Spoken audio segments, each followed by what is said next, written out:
우리의 삶이 가장 위태로울 때는요, 이제 뭔가 인생에 대해서 이제는 자신이 생기고 이제는 알 것 같은 생각이 들 때가 가장 위태롭죠. 그래서 하나님께서는 한 번씩 우리를 긴장시키는 일들을 하게 하십니다.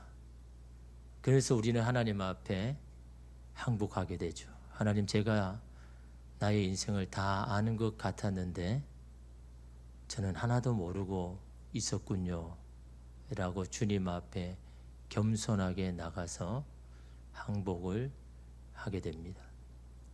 사람들은 자신이 말한 것들을 여러분 자신 있게 말하지만요, 그 자신감 있는 말이 그대로 되지 않을 때가 참으로 많습니다. 해밍웨이 소설, 여러분이 잘 아시는 이 노인과 바다, 그 소설에는 이 쿠바 어촌 마을에 사는 이 늙은 어부 산티아고가 나오죠. 바다에 나간 고기를 잡으러 나간 그는요, 5m가 넘는 거대한 청새치와 사흘 밤낮을 씨름합니다. 그리고 겨우 그것을 잡았습니다. 이제 내 수고가 헛되지 않구나.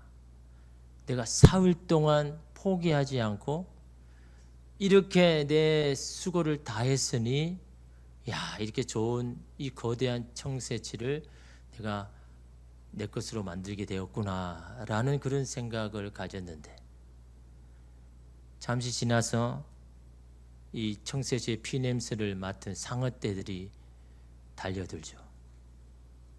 그래서 이 노인은 또 이 상어떼와 함께 사투를 벌입니다. 그리고 결국 청새치의 머리와 뼈만 들고 집으로 돌아오죠. 밤낮 동안 사흘 동안 수고한 그에게 남은 것은 터져버린 손바닥하고 앙상하게 남은 청새치의 뼈밖에 없었습니다.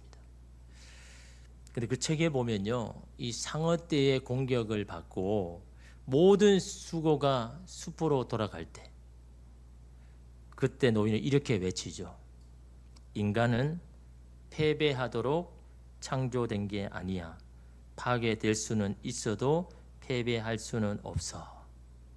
포기하지 않고 끝까지 싸우는 인생, 그것이 참된 의미가 있다라는 그런 메시지이죠. 그래서 여러분, 이 해밍웨이가 이 소설로 노벨 문학상을 받고 플러처상을 받죠. 그런데 정작 자신은 말년에 자살로 생을 마감하죠. 인간은 패배하도록 창조된 게 아니라고 말하면서, 근데 정작 본인은 인생을 패배로 끝마쳤다라는 겁니다. 누군가가 말은 쉽게 할 수 있지만 그 말대로 행하며 살아가기가 참 어렵죠. 그래서 여러분, 말은 더디하고 입을 열었을 때는 더 감동을 주는 사람이 여러분 돼야 되는 겁니다. 말한 대로 여러분 사라지는 인생이 별로 없기 때문이죠. 그의 말대로 인간은요, 패배하도록 하나님이 창조하지 않으셨죠. 또한 하나님은 인간을 패배하도록 내버려 두지도 않을 것입니다. 그러나 우리의 수고한 노력의 중심에 예수가 없으면요, 예수님께 받은 은혜가 없으면 우리의 수고와 노력은요, 헛것이라는 겁니다.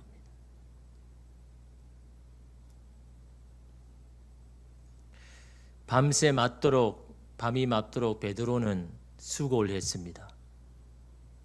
근데 그 결과는 빈 그물이죠. 물론 그물로 고기를 잡을 때가 있지만 빈 그물일 때가 많죠. 많이 벌었다고 생각을 했는데 계산을 해보니까 빈손인 것이 인생이죠. 잘 될 때도 있고 안 될 때를 평균 내버리니까 0인 겁니다. 그러면 여러분, 인간이 수고한 것은 다 헛되냐? 노력한 것은 아무것도 아니냐? 그러나 이런 베드로를 보십시오. 예수님께서 말씀하신 것에 순종해서 수고를 하니까 그 물에 찢어질 정도로 물고기를 잡죠. 물론 수고는 베드로가 했지만 그 그물에 물고기가 들어가게 하신 것은 주님이 하셨죠. 궁극적으로 주님의 일하심으로 되지만 그러나 그 일하심의 통로는 베드로의 수고였다라는 것을 여러분 분명히 성경은 우리에게 말씀하죠. 중요한 것은 베드로나 우리나 우리의 수고가 무엇을 위함이고 무엇 때문에 우리가 수고하는지가 여러분 중요하죠. 나의 만족을 위함인지 아니면 하나님을 위함인지 그것에 따라서 우리의 수고가 헛된지 아니면 의미가 있는지가 여러분 결정이 나는 것. 여러분 우리는 보통 내가 원하는 결과를 얻어야 우리의 수고가 의미가 있다라고 생각합니다. 반면에 원한 것을 얻지 않으면 헛수고라고 이야기하죠. 그래서 여러분 속담 중에도 꽁 잡는 게 매다라는 여러분 속담이 있지 않습니까? 방법과 상관없이 목적을 달성하는 것이 가장 중요하다는 의미 아닙니까? 그것이 무엇이든 꽁을 잡는 것이 중요하다. 결과만 좋으면 된다라고 이렇게 말합니다. 제가 울산에서 교육전도사로 있을 때 그때 담임 목사님이 교육자 회의 때 항상 하는 말이 이 꽁 잡는 게 매다. 너무너무 많이 들어가지고 귀가 딱지를 앉을 정도로 꽁 잡는 게 매다. 이 교육자 회의를 하면 그 각 부서 교육부서 우리 교육전도사들 4분 그리고 이제 전임 남자 전사님, 전임 여자 전사님 그리고 담임 목사님이 다 이렇게 주일 예배 마치고 오일면요 다 보고를 하라 그러는 겁니다. 그러니까 교구마다 다 보고 오늘 누가 결석했고. 근데 오후에 결석했을 때 그 왜 결석했는지 이유를 모르면요 깨지는 겁니다. 그것도 모르고 앉아 있었냐. 아니 오늘 결석했는데 그날 오후에 왜 결석했는지 모르면요 야단 맞는 겁니다. 그러니까 주일 1, 2부 딱 마치고 점심시간 딱 되면 부교육자들은 가서 전화 돌리는 겁니다. 왜 안 왔습니까? 보고를 해야 되니까. 점심 먹고 오후 예배가 그때 오후 예배가 있었거든요. 그 오후 예배가 끝나면 교육자 회의를 하는 겁니다. 그때 다 현황판을 다 보고합니다. 그래서 저희는 뭐 현황판 교육부서는 가지고 게 없잖아요. 근데 전임 남자 전사님, 여자 전사님은요 큰 현황표를 딱 들고 하나씩 들고 옵니다. 거기에는 다 구역마다 총원 몇 명, 오늘 누가 결석했고 뭐 때문에 안 했는지 다 그래서 보고서 그걸 딱 들고 이렇게 보고를 합니다. 우리야 뭐 일주일에 한 번씩 보니까 그냥 흘러드리면 되잖아요. 길을 들고 이쪽으로 흘러내리면 되는데. 그런데 이 전임 전사님들은 매일 보잖아요. 매일 아침마다 깨는 겁니다. 꽁 잡는 게 매다라고. 아무리 수고하고 노력하면 뭐하냐? 결과가 없는데 그러면 그 수고는 아무것도 아니야 라고 계속 그렇게 말하는 거예요. 여러분의 상사가 여러분 그렇다면 얼마나 힘들까요? 매일매일 회의를 그냥 하는 게 1시간 이상 합니다. 1시간 이상. 아침에요. 그래서 어떻게 버티십니까? 제가 물으니까요. 네, 전도사님 매일매일 신경 안정제 먹습니다. 스트레스가 너무 심하니까 매일매일 신경 안정제를 먹는 겁니다. 그래도 어떡합니까? 딸린 식구가 있는데 뭐 화가 난다고 뛰쳐나갈 수도 없고 어떻게든 버텨야 되는데 계속해서 위에서는 자꾸 결과를 내놓으라 그러지. 매일매일 점검하니까 얼마나 여러분 이 마음이요 두근두근 거렸으면요 그 회의만 한다 그러면 막 두근두근 거리는 겁니다. 근데 오늘 회의가 없다 그러면요 완전히 기뻐가지고 그렇게 결과를 그렇게 외치던 그 담임 목사님이요 좋지 않는 일 때문에 교회를 떠나게 되었습니다. 여러분 하나님은요 결과는 하나님 손에 있는 거잖아요. 결과를 가지고 우리한테 뭐라 하시는 분이 아닙니다, 여러분. 과정을 중요하게 여기시는 겁니다. 그때마다 네가 어떻게 믿음으로 반응했고, 그때마다 너는 어떤 눈물을 기도했고, 너는 어떻게 했는지 그 과정 속에 흘린 땀과 수고와 기도를 하나님께서 기억하시고 들으신다라는 겁니다. 그걸 여러분 우리가 안다면요, 우리가 어떤 상황에도 우리의 기도를 멈춰서도 안 되고, 우리의 수고를 그쳐서도 안 되고, 주님 앞에 힘과 정성을 다해서 살아가야 할 이유가 바로 여러분 거기에 여러분 있는 거죠. 오늘 말씀에 여러분 요시야 왕이 나옵니다. 여러분 잘 아신 요시야 왕이죠. 근데 여러분 요시야 왕이 어떨까요? 좋은 환경에서 자랐을까요? 여러분 요시야 여러분 잘 아시잖아요. 전무후무한 왕이라고 이야기하죠. 모세의 율법대로 여러분 행한 정말 제대로 된 왕이다. 그래서 여러분 열왕기하 23장 25절에 보면요, 요시아와 같이 마음을 다하여 뜻을 다하여 힘을 다하여 모세의 모든 율법을 따라 여호와께로 돌이킨 왕은 요시아 전에도 없었고 후에도 그와 같은 자가 없었더라. 요시아와 같은 사람이 없다라는 거예요. 모세의 율법대로 철저하게 따른 사람은 요시아밖에 없다라는 거예요. 대단한 칭찬을 받은 사람이죠. 근데 그의 할아버지가 누구입니까? 므낫세죠, 므낫세. 제일 악하다는 평가를 받은 왕이 므낫세입니다. 근데 제일 악한 사람이 이상하게 제일 오래 살죠. 11세에 왕이 되어가지고 55년 동안 왕이 되었습니다. 우리 같으면 하나님 저렇게 악하게 행하면 좀 빨리 물러나게 해가지고 할 텐데 55년간을 여러분 다스리겠습니다. 하나님의 성전 안에 바울과 아세라상을요 세운 왕입니다. 하나님이 무서우면 그렇게 못할 건데, 사람들이 버젓이 들어와서 하나님 앞에 예배드리는 그 성전에 바울과 아세라상을 세운 사람이 므낫세 왕이고, 하나님을 얼마나 멸시했으면 이러면 그걸 세울까요? 여러분 그게 남의 일이 아닌 겁니다. 여러분 우리가 하나님을 믿는다고 예배에 와서 기도하고 예배를 드리지만 그 하나님이 우선이 아니라, 최우선이 아니라 다른 것이 우선이라면요, 우리도 똑같은 겁니다. 하나님은 미우러 왔지, 몸은 맞지만 내 생각과 내 뜻과 내 삶의 모든 목적이 하나님 외에 다른 것이 우선순위라면 여러분 오늘 우리도 하나님의 성전에 바울과 아세라를 세우고 있는 겁니다. 모세와 므낫세와 우리가 뭐가 여러분 다르겠습니까? 우선순위를 안 바꾸면요 똑같은 겁니다. 그런데 여러분 그 므낫세에 이어서 그 아들인 아몬, 요시아의 아버지죠. 아몬도 똑같이 므낫세와 똑같이 그렇게 우상 숭배를 하면서 악을 행하는 겁니다. 근데 이때는 어쩐 일인지 하나님께서 이 아몬을요 2년간만 왕이 되게 하시죠. 믿었던 신하들이 반역을 일으켜가지고 죽임을 당합니다. 그리고 그 신하의 손에서 왕이 된 사람이 바로 요시아 왕인 겁니다. 그러니까 여러분 요시아는 어떨까요? 할아버지로부터 아버지로부터 좋은 영향을 받고 태어난 게 아닌 겁니다. 자기 아버지가 반역자의 손에 죽고 그래서 이런 왕이 된 사람이 요시아 왕인 겁니다.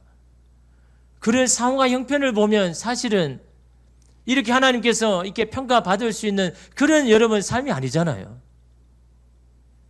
분명히 자기가 태어난 어떤 환경을 탓할 수가 있잖아요. 나는 이런 환경 때문에 난 이렇게 살 수밖에 없었다라고 그렇게 이야기하잖아요. 근데 어떤 사람이 그런 이야기합니다. 20세 전까지는 내가 태어난 그 환경을 탓할 수 있지만 20세 이후의 삶은 그 사람이 책임이다. 그런 이야기를 여러분 들어보셨죠? 20세 전에는 부모 밑에 있으니까 그 부모의 어떤 그 환경에 따라서 그러니까 그게 탓할 수 있지만 20세가 되면 그 이후의 삶은 자기가 책임져야 된다는 거예요. 더 이상 부모의 탓이 아니다라는 겁니다. 이런 요시아는요 도무지 좋은 영향을 받지 못했습니다. 그렇게 여러분 잘하지는 못했습니다. 그럼에도 불구하고 여러분 요시아는 어떻게 합니까? 8세에 남유다 왕이 되고 16세에 하나님에 대한 신앙에 눈이 떴고 20세가 되어서 신앙 개혁 운동을 시작했고 26세가 되었을 때 이 성전에서 율법책을 발견하잖아요. 이게 여러분 기폭제가 됩니다. 성전을 하나님에 대한 열심이 있으니까 하나님의 성전에도 관심이 있는 겁니다.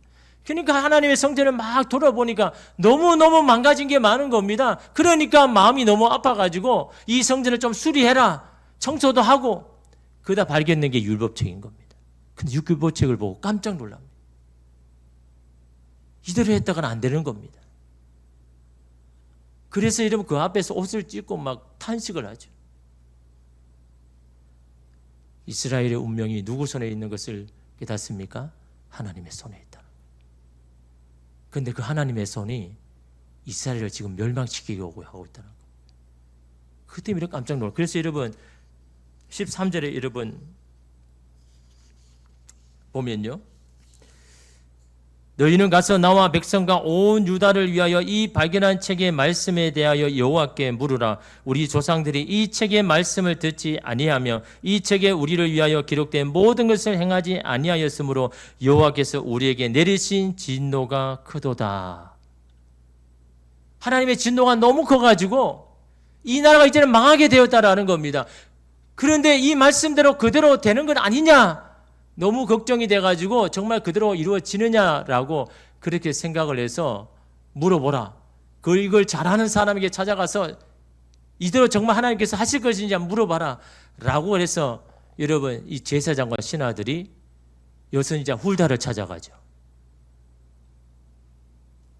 이에 훌다는 하나님의 뜻을 전합니다. 15절 16절에 보면요.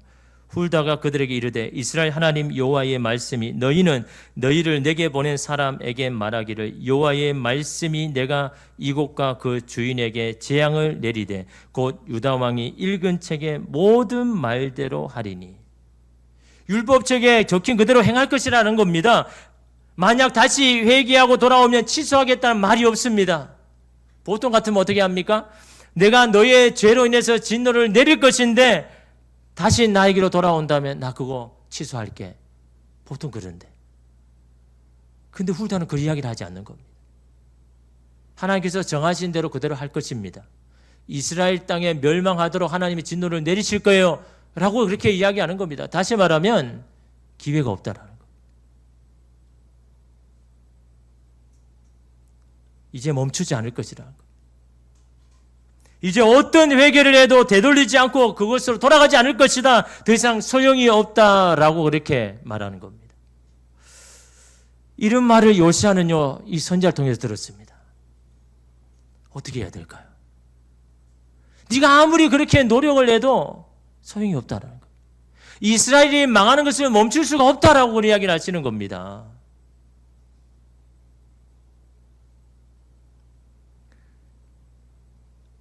대부분은 중단하고 그냥 포기해버리겠죠. 아니 해도 안 되는데 아무런 소용이 없는데 이러면 왜 하겠습니까?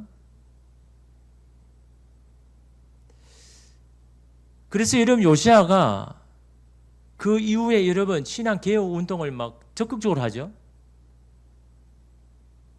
여러분 그렇게 하면 하나님께서 이 진노를 멈출 줄 알고 그렇게 한 겁니까? 아니요. 하나님께서 안 멈추겠다라고 훌다를 통해서 말씀하셨거든요. 그래도 요시야는요 신앙개혁을 멈추지 않았습니다. 중단하지 않았습니다. 아니 우리 같으면 그냥 포기할 거 아닙니까? 아니 우리가 그렇게 노력해도 하나님의 뜻을 안 바꾸신다면서요. 근데 요시야는 포기하지 않습니다. 계속해서 신앙의 개혁을 하고 있죠. 왜 그럴까요? 하나님께서 하시는 그 너머의 모습을 여러분 요시야는요 보고 있는 것을 우리가 보게 됩니다. 요시야나 우리나 내가 원하고 바라는 결과만 바라본다면 그럴 수는 없죠. 그러나 지금은 알 수 없지만 우리를 향한 하나님의 계획과 선한 뜻이 있다면 우리는 기도를 멈춰서는 안 된다. 신앙의 열정을 꺼뜨려서는 안 된다는 겁니다. 비록 지금 내가 원하는 결과가 아니라 할지라도 왜냐하면 하나님의 계획은 여기서 끝난 게 아니니까.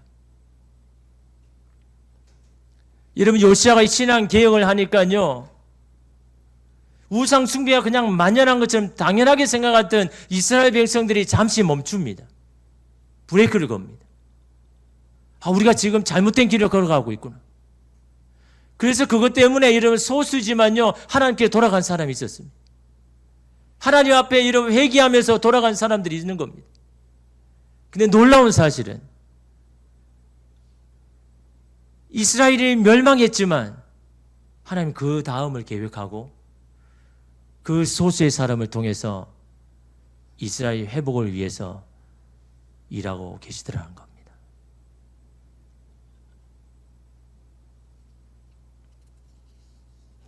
여러분 보십시오. 하나님이 선지자를 통해서 남유다가 결국 하나님의 진노로 망할 것이라고 말씀하셨지만 하나님의 백성들의 기도를 듣지 않겠다고 하신 건 아니지 않습니까? 그들이 행하는 것을 내가 기억하지 않겠다고 하신 것은 아니지 않습니까? 만약 그렇지 않다면 우리는 기도할 필요도 신앙의 노력을 할 필요도 없지요. 그러나 하나님은요, 그런 가운데 믿음의 사람들의 기도를 듣고 계신다라는 여러분 사실입니다. 여러분 오늘 말씀에 보면요, 남유다를 향한 진노를 멈추지 않겠다고 말씀하시고는 요시아에 대한 말씀을 하시죠. 여러분 18절 19절 보십시오. 너희를 보내 여호와께 묻게 한 유다 왕에게는, 누구입니까? 요시아 왕이죠. 너희가 이렇게 말하라. 이스라엘의 하나님 여호와가 이같이 말씀하셨느니라. 내가 들은 말들에 대하여는 내가 이곳과 그 주민에게 대하여 빈터가 되고 저주가 되리라. 무슨 말입니까? 내가 말한 대로 그대로 행할 거다. 이스라엘이 이제 망할 거다 한 말을 내가 듣고 마음이 부드러워져서 여호와 앞 곧 내 앞에서 겸비하여 옷을 찢고 통곡하였으므로 나도 내 말을 들었노라. 여호와가 말하였느니라. 무슨 말씀입니까? 이스라엘을 이제 그들의 죄악 때문에 멸망시키겠다라고 하신 그 말씀을 보고 듣고 기도는 멈췄습니까? 그냥 포기해버렸습니까? 아니요. 마음이 부드러워져서, 다시 말하면 강팍해지지 않아서 하나님 앞에 마음을 열고 옷을 찢고 겸비하였다. 무슨 말입니까? 자신의 죄인 것처럼 하나님 앞에 통곡하며 회개하였다라고. 사실 자신이 그렇게 한 게 아니잖아요. 자신의 할아버지가, 자신의 아버지가 이어서 한 거잖아요. 그럼에도 요시아는 자신이 죄를 지은 것처럼 하나님 앞에서 회개하면서 통곡하면서 기도하셨는데 그 기도를 하나님이 들으셨다라는 거예요. 여러분 오늘 우리는 누구 때문에 그런 거야? 누구 때문에 내가 이렇게 되었어라고 그 사람에 대해서 미워하는 마음만 갖지. 그 사람이 그렇게 한 것에 대해서 하나님 그것은 나의 죄입니다라고 주님 앞에서 여러분 기도하는 사람이 몇 사람이 있겠습니까? 하나님 내가 저 사람 때문에 내가 지금 너무너무 힘듭니다 라고 말하지, 하나님 저 사람의 저런 것이 바로 나의 잘못입니다 라고 기도하는 사람이 몇 명 있겠습니까? 근데 하나님은요, 그 기도를 너의 말을 들었다고 하시는 겁니다. 여러분 이게 얼마나 놀라운 말씀입니까? 하나님의 귀는 어디를 향하고 있는지, 무엇을 듣기를 원하시는지, 여러분 그거를 요시아를 통해서 말씀하고 있는 겁니다. 자신이 한 것도 아니지만 이 모든 것이 하나님 나의 잘못입니다, 나의 죄입니다라고 자신이 대신해서 하나님 앞에 눈물을 흘리면서 여러분 기도할 때 하나님께서 후일자를 통해서 야 내가 너의 말을, 너의 기도를 내가 들었다 라고 이렇게 이런 말씀합니다. 그리고는요 하나님께서 어떻게 말씀합니까? 20절이죠. 그러므로 보라 내가 너로 너의 조상들에게 돌아가서 평안히 묘실로 들어가게 하리니 내가 이곳에 내리는 모든 재앙을 내 눈이 보지 못하리라 하셨느니라 하니 사자들이 왕에게 보고하니라. 무슨 말입니까? 연기하셨다는 거예요. 네가 죽을 때까지는 내가 하지 않을게. 이 이스라엘을 내가 멸망시킬 것이지만 너가 살아있는 한 내가 하지 않을게. 여러분, 우리가 하나님의 섭리를 변화시킬 수는 없지만요, 하나님을 감동시킬 수 있다는 것을 오늘 성경 우리에게 보여주잖아요. 감동받으신 하나님께서 자신의 계획을 연기하면서까지 이 요시아의 이 기도를 기쁘게 받으셨다는 것. 요시아의 이런 하나님에 대한 열정이 하나님의 섭리를 멈춰서지는 못하게 했지만 하나님을 감동시키고 그래서 연기시켰다라는 겁니다. 여러분, 오늘 우리는요, 하나님 앞에 여러분 이 요시아의 이 말을 하나님께서 기억하시고 들으셨다. 요시아의 기도 헛수고가 아닌 겁니다. 여러분. 비록 이스라엘이 국군이 당해서 멸망의 길로 걸어가고 있지만 이 요시아가 하는 노력과 수고와 기도는요, 헛수고가 아니다라는 겁니다.